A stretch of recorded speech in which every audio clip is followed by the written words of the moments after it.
Would you destroy the One Ring, or would you become your own Lord of the Ring? You can with Manly Bands. Shop the officially licensed Lord of the Rings collection. Become a ring bearer of the One Ring, or snag a Gandalf-inspired band. Shop 20% off your entire order with an exclusive discount code on the Lore of the Rings website, ringspodcast.com. Visit ringspodcast.com, tap the discounts button at the top, and grab that discount code to get 20% off your entire order from Manly Bands. Step into the hidden corridors of the past with Hometown History, where every episode uncovers the untold stories and secrets nestled in the streets and alleys of our own backyards. We bring history to life, revealing the extraordinary in the ordinary, from local legends to forgotten tales that shape the communities we know today. Tune into Hometown History and embark on a journey through time, right from where you are. Tom Bombadil and the One Ring, a paradox that challenges everything we know about Tolkien's world. Today on Lore of the Rings, we'll break it all down. This is episode number 164, and I'm Aaron, your host and fellow Middle-earth wanderer. I received some lovely letters from fellow wanderers that I wanted to share with you. The first is from Pew Pew, who said on Spotify, quote, "This is a great podcast that has helped me understand the Lord of the Rings so much better. I'm honored by your notes, and I appreciate the opportunity to explore Middle-earth with you." And second, from Dave Z, quote, "I listen to Lore of the Rings almost every day, and it is awesome. Well, I'll say that I'm humbled by the idea of my voice being in your head nearly every day, but I'm glad that it's so. Thank you to both of you for your notes. Those were left on Spotify Q&As a few days ago, and I'm glad to have shared them with the Wandering Company here on the show. And if you who is wandering Middle-earth right now, if you would like to drop me a note, you can send me a DM on Instagram, shoot me an email, or contact me on the show's website, ringspodcast.com. I would love to hear from you, and especially if you have feedback for the show. Now, let's wander. My teenage daughter listened to the previous episode, and even though she read Fellowship years ago, she asked me, who is Tom Bombadil? So let's do a map check. I like to check the map with you so we understand the context for today's wandering. It is the third age of Middle-earth. We've been following Frodo and friends as they leave the Shire, traveling through the Old Forest on their way to Bree. They have found refuge in the house of an interesting character, Tom Bombadil. Tom is a major character for particular points in the book, but is not in Peter Jackson's films. He helps the hobbits in several ways, but even Tolkien said that he would permit a film adaptation that doesn't include Tom. Tom is an interesting character because he doesn't fit neatly into any box. Is he a man or an elf? Neither, nor a dwarf. Is he a member of the Maiar? The Maiar are a class of spiritual beings who serve the demigods of Middle-earth, the Valar. Oh, the Valar, maybe he's one of those. But the truth is, we have no definitive answer about who Tom is. But even that might be the wrong question. As Tolkien admitted in one of his letters, quote, "Frodo has asked not, what is Tom Bombadil, but who is he?" We and he, no doubt, often laxly confuse the questions. No matter what question you ask, Tom remains a mystery. So we've been exploring the question of who is Tom Bombadil by a close reading of these chapters in Fellowship of the Ring. Today is our fourth and final episode on the chapter called In the House of Tom Bombadil. Now, lest we think that Tom is an isolationist kind of a hermit, we learn that he has some connections to the outside world. For one, Tom is friends with Farmer Maggot, whom he compliments by saying, quote, "There's earth under his old feet and clay on his fingers, wisdom in his bones, and both his eyes are open." I can't help but think that this is the highest compliment that Tom could give anyone. Given that Tom is the personification of nature, it's only right for someone who respects the earth and cultivates the natural world around him, and who has dirt under his fingernails, to receive the highest praise from Tom. Beyond Farmer Maggot, Tom also has connections with the elves, for, quote, "News had reached him from Gildor concerning the flight of Frodo." As a reminder, Tom did mention that he was waiting for Frodo on the first night in Tom's house, but I find in this nearly thrown-away line a little clue as to who Tom Bombadil is. Let's turn back a few pages to the chapter 3 is Company. In this chapter, Frodo had met the elf Gildor, and before they parted, Gildor promised Frodo, quote, "We will send our messages through the lands. Those that have power for good shall be on watch. listen to episode 151 for a refresher on Gildor's blessing to Frodo. So let's put these together. Those who have power for good will hear Gildor's message and be on the watch for Frodo. And Tom had been waiting for Frodo, should he pass that way. There's no way that Farmer Maggot could have notified Tom. There's simply no time nor mention of it. Therefore, Tom is a being who has power for good. Now, that's not a definitive proof that Tom is altogether good. As we've explored in the previous episode, he and Goldberry are a blending of opposites. But at least he has power for good, and that's enough for me for now. You know what else would be good? For you to leave a review and 5-star rating for this show. Leaving a rating costs you nothing and takes less than 5 seconds.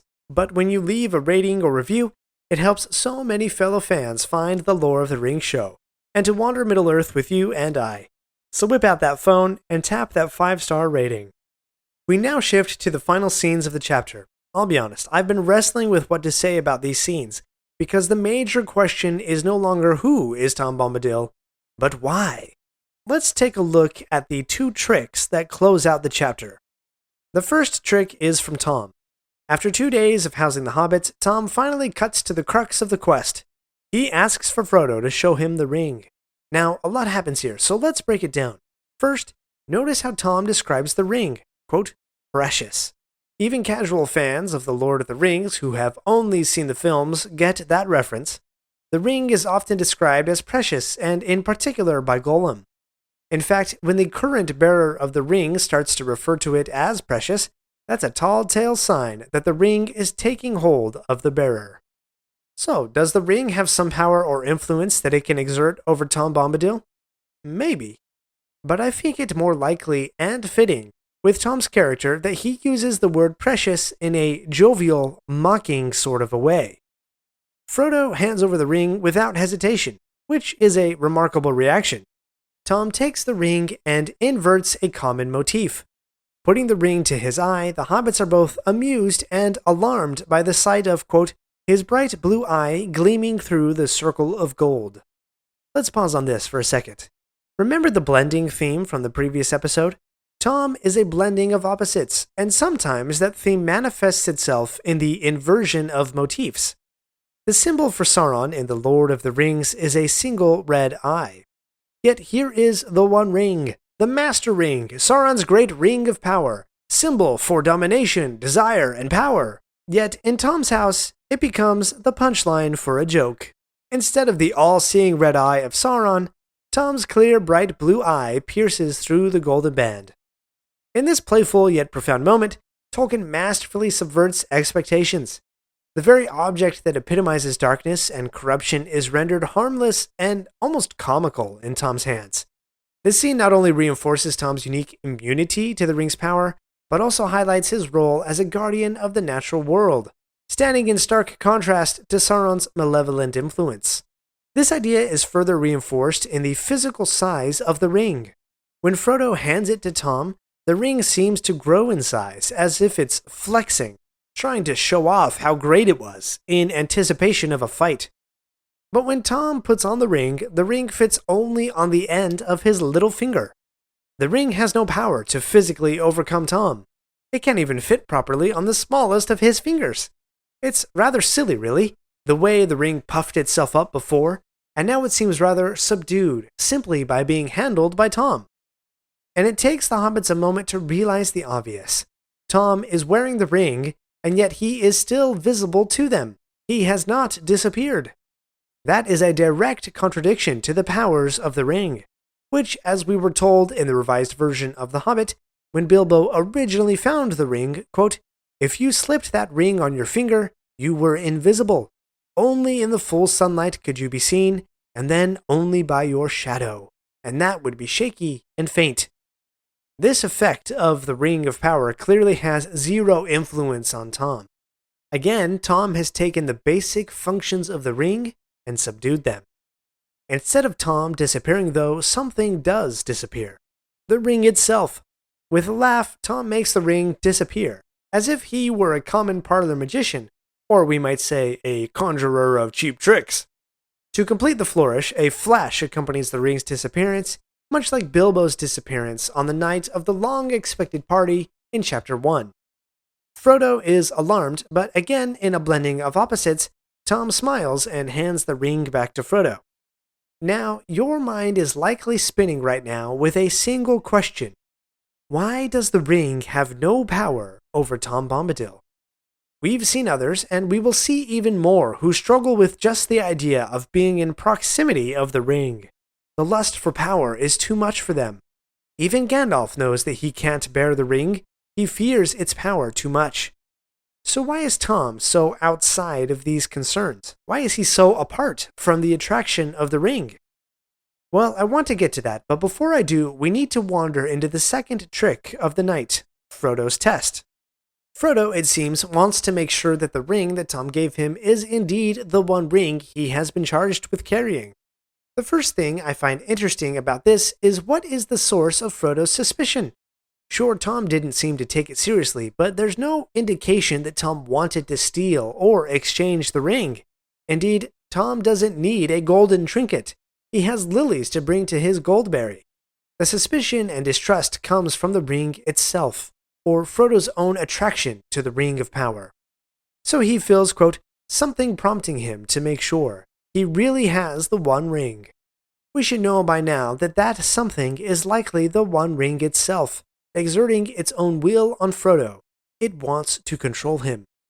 And so a deceptive little trick forms in Frodo's mind. He slips the ring on his finger. His suspicions are swept away when it's clear that Merry can't see him. But I love the way that Tolkien describes how Frodo is feeling. Quote, Frodo was delighted, and in parentheses, in a way. He gets up and starts to walk away. But Tom can see right through him. Metaphorically, that is, because Tom can actually see Frodo clearly, saying that he, Tom, is, quote, not as blind as that yet. Frodo laughs as he takes off the ring, but Tolkien lets us know that Frodo is really, quote, trying to feel pleased. When I read that, I think of that pit in my stomach feeling when I have attempted to make a joke that just falls really flat. A quick story. At a business dinner, the man sitting next to me mentioned that he had read all of the Wheel of Time novels several times. Those novels are dense, thick tomes for truly dedicated readers. So I attempted to make a joke about the level of nerdiness, because, after all, I make a podcast about Lord of the Rings. So it was also an attempt to be slightly self-deprecating. So I said, wow, and you somehow convinced a woman to marry you? Yeah, instant regret. But I left out a key detail to this story for you. He was my boss's boss. Even now I cringe at my own joke. So I think I understand Frodo's feeling of trying to feel pleased with his little joke. But really, it was a stupid thing to do. But hey, I'm sure I'm not the only one out there. If you've made a cringeworthy joke that you tried to be pleased with, send me a note. Maybe I'll share it in a future episode. When we zoom out of these two tricks, I find a literary foil that shows the flip side of power. Who has the power in each of these tricks? In Tom's trick, he's laughing, the ring shrinks in size, common symbols for evil are flipped to be the butt of jokes. Tom is the one who has the power in that trick, but not Frodo. Immediately, the ring asserts itself again. Distrust, deceptive acts, forced laughs in a horrible situation. Frodo does not have power in his own trick. The ring is already exerting its will onto Frodo. The chapter closes with Tom giving the hobbits advice about the Barrow-downs. Two things to note here. 1. If they come across a hill that seems haunted, he tells them to pass it on the west side. The west is the blessed side in Lord of the Rings. Remember that it is in the far west, in the land of Valinor, where the powers that govern Middle-earth dwell, the Valar. So passing the Barrows on the west side is a symbol for the power of good and light that comes from the west. And 2, Tom teaches them a song to call for his help should they need it. But there's a deviation in that song that I find interesting. Perhaps maybe even a typo. For the last 2 or 3 episodes, I've been pounding on a pattern that shows up so many times in this chapter. Tom is master of wood, water, and hill. We've seen that sequence in so many places, from the songs that are sung to even the dreams of the hobbits. But note the second line of Tom's song, quote, by water, wood, and hill, by reed and willow. Did you note the pattern change? Water is mentioned first, instead of its customary second place. Was that deliberate? Maybe, seeing as how this entire chapter has been filled with symbols and references to water, including the rainy washing day of Goldberry the River Daughter.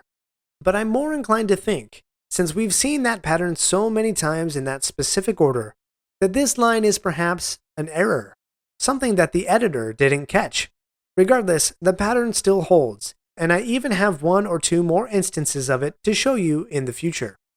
But I still haven't provided an answer to that perplexing question: why doesn't the One Ring have any power over Tom Bombadil? We'll get to that right after this break. We're not done yet. If you like this episode, please leave a review and share with your friends. And remember to subscribe if you haven't already. We'll be right back. Entertainment Radio would like you to listen to the classic radio shows of The New Adventures of Sherlock Holmes, was a highly popular old-time radio show broadcast in the United States, featuring Basil Rathbone and Nigel Bruce from October 1939 to July 1947. The scripts were penned by Edith Meiser, Dennis Green, and Anthony Boucher. Basil Rathbone and Nigel Bruce teamed up for 220 episodes, portraying Sherlock Holmes and Dr. Watson, respectively. To listen to the shows, visit My Classic Radio at www.myclassicradio.net. Ready to level up your career? Text DISH to 44043 now to dive into a world of exciting technician opportunities at DISH. From cutting-edge technology to a supportive work environment, DISH offers the perfect platform for your success. Connect with us today to discover how you can be part of a dynamic team driving innovation. Connect today and join the DISH family, where innovation meets opportunity. Text DISH to 44043 to kickstart your journey towards a rewarding career. You understand by now that Tom Bombadil is not a simple character. Tolkien himself was surprised to see Tom show up in Frodo's story, even though Tom Bombadil had been a character in various tales outside of Middle-earth that Tolkien had previously written. So if you're unsatisfied with the vague answers about who or what Tom Bombadil is, then I hate to break it to you, but you will be downright miserable with the next logical and even more complicated question. Why doesn't the ring have power over Tom Bombadil? That question has tickled the intellect of fans and scholars alike for decades and decades. Let me provide you with a high-level view of some of the popular theories that attempt to answer this question. I won't dig deep on each of these, and I'm also really curious to know which of these theories resonates the most with you. So if you have an opinion or a vote, then please send me an email or DM me on Instagram, and let's talk. Okay, high-level, cursory view of various theories. Let's go. Number 1. One theory posits that Tom Bombadil exists outside the realm of power and domination, which are central themes of the One Ring. According to Tolkien's letters, Bombadil represents a being whose primary desire is understanding rather than control or possession. This makes power and domination meaningless to him, rendering the ring's influence ineffective. The idea that Tom's primary desire is understanding really resonates with me, seeing as how much he really understood about the Old Forest and the hills and the Barrow-downs and the Hobbits. The desire to understand seems to be key to knowing who Tom is. Theory number 2. Tom has mastery without desire for control. Tom Bombadil is a master in a unique way. Unlike Sauron, who invests his entire being into the ring to extend his power, Tom has no such desires. He uses tools without becoming enslaved by them, contrasting sharply with Sauron's obsession with control and domination. Bombadil's lack of ambition for power means the ring cannot manipulate him. Theory number 3. Tom's character is often seen as an allegory for contentment and sufficiency. He lives harmoniously with nature, taking only what he needs and enjoying life without the desire for more. This stands in stark contrast to Sauron's insatiable hunger for power and control. Bombadil's satisfaction with what he has and his disinterest in acquiring more make the ring's allure powerless over him. I will say I hesitate to use the word allegory because Tolkien was so against a direct, didactic allegory in story, and even in this chapter he may have been taking a jab at C.S. Lewis's Chronicles of Narnia. The basis for Frodo's joke is that Tom is sharing a silly story about talking badgers. Instead of allegory, Tolkien was much more a fan of deep symbolism, especially as it played out in characters' actions. Theory number 4. Some scholars believe that Tom Bombadil is a nature spirit or a genius loci. I hope I'm pronouncing that correctly. I'm not up to date with my Latin. A spirit of a specific place. This interpretation suggests that his power is tied to the natural world and it's fundamentally different from the correcting influence of the ring. As a being deeply connected to the natural order, Bombadil is immune to the ring's corruptive power.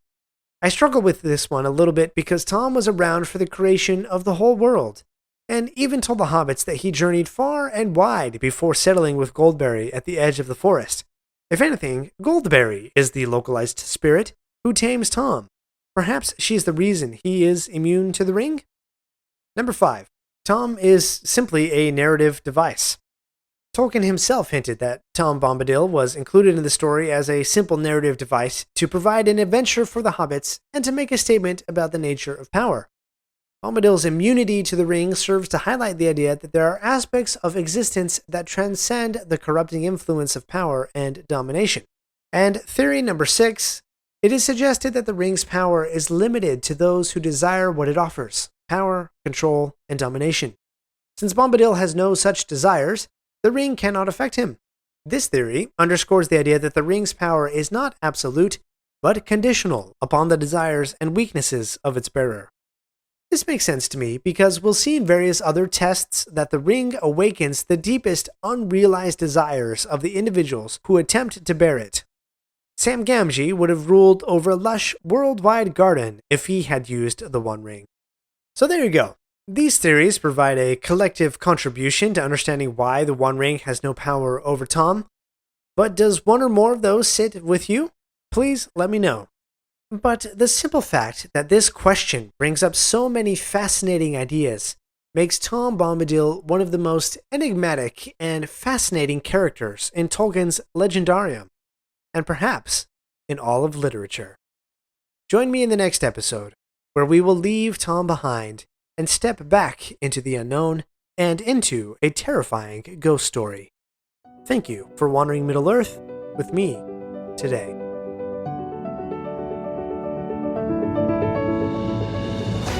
My friends, if you enjoyed this episode, let me know by subscribing, leaving a review, and sharing with your friends. Follow me on Facebook or Instagram at Lore of the Rings Podcast. For feedback on the show, please email me using the link in the show notes. Until next Thursday, remember, not all those who wander are lost.